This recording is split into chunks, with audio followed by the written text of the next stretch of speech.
Myself, Simranjeet Kaur. And what do the people call you? You can call me by my first name, that is Simran. Simran, do you work or study? I study. What are you studying right now? I have done my graduation and now opting for my master's in abroad. What were your subjects in your graduation? My subjects were mainly focused on the commercial background, related to commercial background, that is finance, accounting and business management, and related to commercial. And which was your favorite subject among all these? My favorite subject was business management because I get a great idea of that, how to give a startup to any investment I make. And is there any subject that you didn't like at all in your graduation? Yes, I have always had a problem with my maths, and that here again it comes to accounting and finance, so that is a problematic area for me. So tell me something about your family. I have two sisters and my father is working in abroad and my mother is a housewife. And tell me something about your hometown. Where do you live right now? I live in Jalandhar and it's a great city because I feel if I compare the city with the other cities in Punjab, mainly with Amritsar maybe, because here the areas are not overcrowded. If I compare to Amritsar, because Amritsar has a tourism place, a big attraction, that is Golden Temple. So that is more overcrowded because of that reason. So I like here because I get more space and more civilized people. Let's move on and talk about the punctuality and the time management. So have you ever become late on a certain time when you were required to be in time? Yes, not often, but I have made mistakes because every human is like always they make mistakes somewhere or the other. So I made a mistake when I was going to attempt it was my board examination and we are supposed to be on time when it's our board examination. And I was revising the chapters before I was entering the examination hall, and there I was just revising and I didn't keep any hand of time. So because of that reason, I got really demarked for that. So do you make excuses when you get late? I try to make excuses, but that doesn't work on teachers because they're really strict with instructions. What kind of excuses you make? I try to cover myself up with genuine reasons. So are you good at organizing the time? Yeah, I'm good at time management. Because I know that if I divide my time properly, then only I can complete my work on time. So how do you usually do it? How do you usually, organize your time? I organize my time by pre-planning it. I plan if I have to do something tomorrow, so I will plan it today that by this time I have to finish the particular work. So do you use a planner or something else to plan your activities? No, nowadays I think technology has many good advantages. So I have an app in my phone which is named as Notes. So I just mention there and keep a reminder.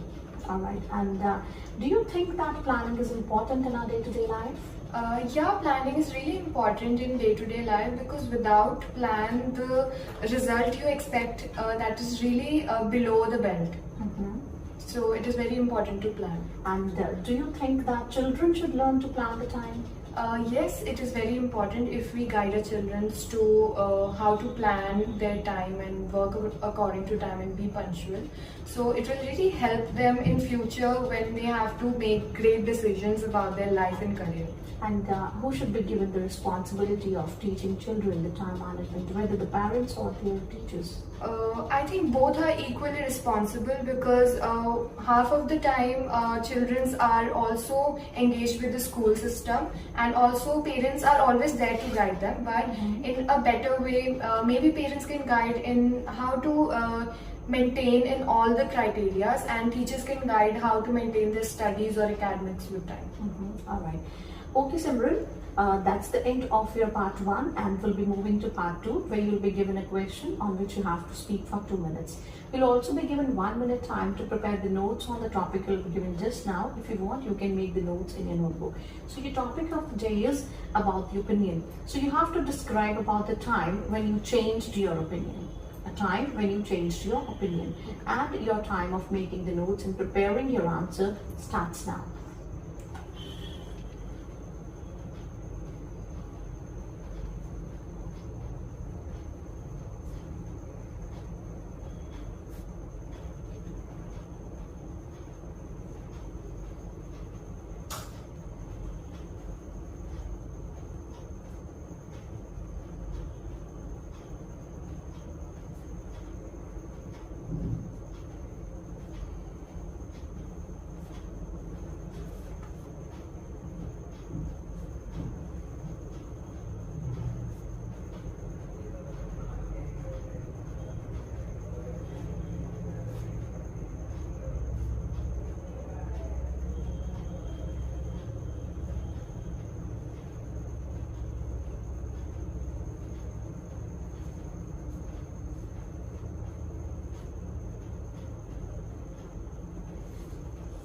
your time is over.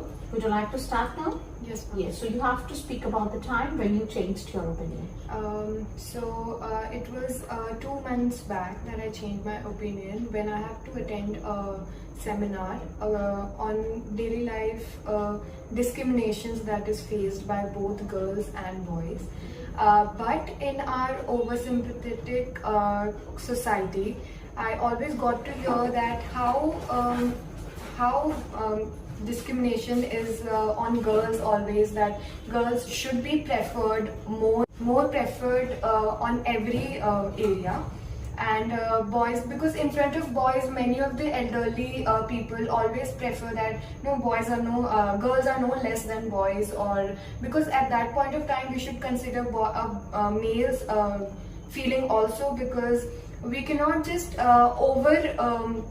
oversympathize a girl if you are making a girl reliable on how that she can achieve everything in life. So it's her personality that she holds for representing herself, and at the same time boys also hold their personality to represent themselves.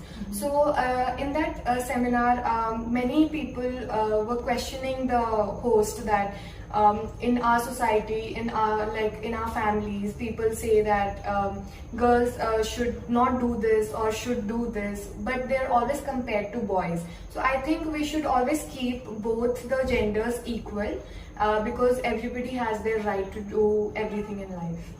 Alright, Simran, let's move on to part 3. You have to answer some questions. So what do you think, that what are the reasons that people change their opinion quite frequently? Reasons behind this, I would like to state that every situation in different people's life that matters the most, because I never know that what other person is going through in his life, and some category of the people are like they will want to look at the other person's opinion and change their opinion instantly according to the other person. Do you feel that children change their opinions very frequently? Yes, I agree to this, that children change their opinion very frequently, because they do not have a prescribed mindset towards anything, because their parents always guide them, so their opinions are pre-made and put in their minds. So according to that, children change their opinion frequently. And you think that they should learn to have the same opinion and be always fixed in their particular opinion? No, I don't think so, because they should always be guided, like they should always hold their own point of views in different things. They should have their own generalized point of views. Alright, and what kind of opinion people have about politics in your country? In my country, most of the crowd, they get offended, who are really overwhelmed with the activities that politicians do. So mostly, like, I would like to state the recent incident in my country, that is India. So the main politician of the country formed this law for the farmers, but it is betterment for them or not better for them. But the farmers are in aggression and they get offended that this point of view of the politician is not in my favor. So people here get really offended with small things and not think deeply about the topic. Considering your opinion, what opinion you hold about this? I think I would go with the politician's point of view, because if they have a whole community to discuss and reform the law, so I think they have thought the positive and the negative, both sides. So I would like to go with their opinion. Alright, and whose opinion has more weightage in your society, whether of the males or of the females? Nowadays, females' opinions are mattering the most, because people are, I think, new to this, that girls should state everything they feel and they should be given and provided every right they want. So according to me, I think both should be given the most time and more equality in regarding of opinion. But according to the society nowadays, females are given the more weightage in their opinions. Yes. Alright, Simran, that's the end of your speaking test. So coming to the feedbacks of your test, I think you know that there are 4 parameters on which your test is evaluated. So considering the first one, which was pronunciation, that was fine at your part. You were good in pronunciation, but throughout the test, I noticed no eye contact. You had no eye contact with the examiner that you really need to put in your test, right? And after that comes the coherence and cohesion, that includes the connectors. So whatever ideas you are using, whatever sentences you are using, you have to, add up, or you can say you have to loop up with the idea, with the connectors every time. So I hardly noticed any connectors in your ideas, in your sentences that you were using to answer the questions, right? And after that comes the grammar. So yes, grammar needs a lot of improvement, because at many places there were the mistakes of the tenses and some other, singular plural mistakes could be found. So you need to work on that as well. And after comes the comes lexical resource. So lexical resource is the vocabulary. If I talk about the speaking test of 7-band score, so the candidate needs to add some idiomatic languages, some idiomatic expressions, right? And you didn't use that. If I talk about the cue card, there was no idiomatic expression, not even the answers of the part 3. So you need to add some unusual words along with some idiomatic expressions in your speaking module to add 7 or more than that. So if you talk about today, I will score you 6-band score for your speaking test. Thank you very much. That's the end of your speaking.